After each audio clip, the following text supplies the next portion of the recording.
Assalamualaikum warahmatullahi wabarakatuh. Hari ini kita hidup di zaman yang berbeda.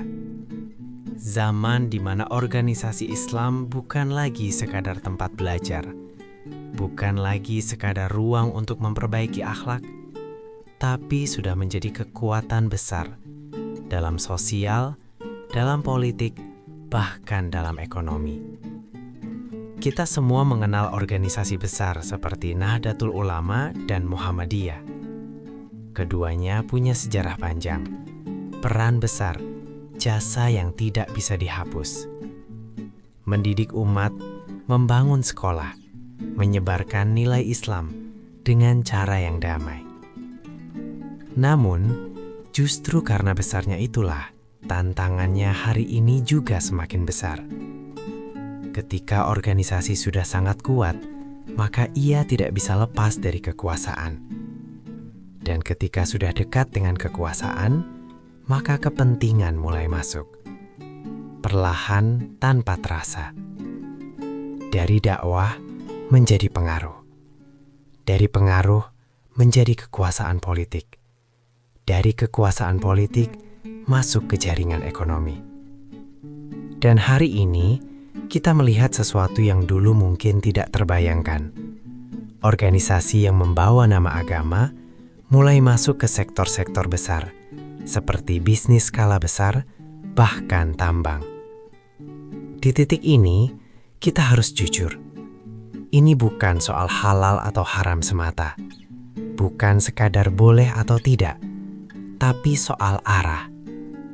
Apakah ini masih murni untuk umat, atau sudah mulai bercampur dengan kepentingan lain? Karena ketika agama dibawa ke dalam sistem kekuasaan dan bisnis, maka satu hal yang pasti terjadi adalah kompromi. Dan setiap kompromi selalu punya harga. Pertanyaannya, siapa yang membayar harga itu? Apakah nilai-nilai Islam yang selama ini dijaga? Atau kepercayaan umat yang selama ini diberikan? Kita tidak sedang menolak kemajuan, tidak juga menolak kekuatan ekonomi. Tapi kita harus sadar bahwa semakin besar sebuah organisasi, semakin besar juga tanggung jawabnya. Karena yang dibawa bukan sekadar nama, tapi agama. Dan agama bukan alat. Agama adalah tujuan. Ketika agama mulai dijadikan kendaraan untuk masuk ke berbagai kepentingan, maka disitulah kita harus waspada. Bukan untuk membenci, bukan untuk menjatuhkan, tapi untuk mengingatkan bahwa umat ini percaya bukan karena kekuatan, tapi karena nilai.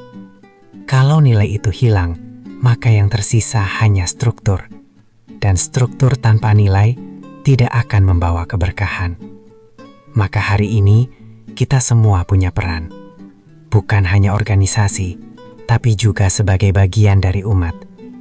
Kita tidak cukup hanya bangga, tidak cukup hanya ikut. Kita harus melihat, mengkritisi, dan menjaga agar arah ini tidak semakin jauh. Karena pada akhirnya, yang akan kita pertanggungjawabkan bukan organisasi, bukan kelompok, tapi pilihan kita sendiri. Apakah kita ikut menjaga nilai, atau membiarkannya perlahan hilang? Jika ini terasa mengusik, itu memang tujuannya. Karena kadang, yang paling kita butuhkan bukan kenyamanan, tapi kesadaran. Silahkan tuliskan pendapat Anda di kolom komentar. Dan jika merasa ini penting, jangan lupa subscribe dan like, agar kita bisa terus saling mengingatkan. Wassalamualaikum warahmatullahi wabarakatuh.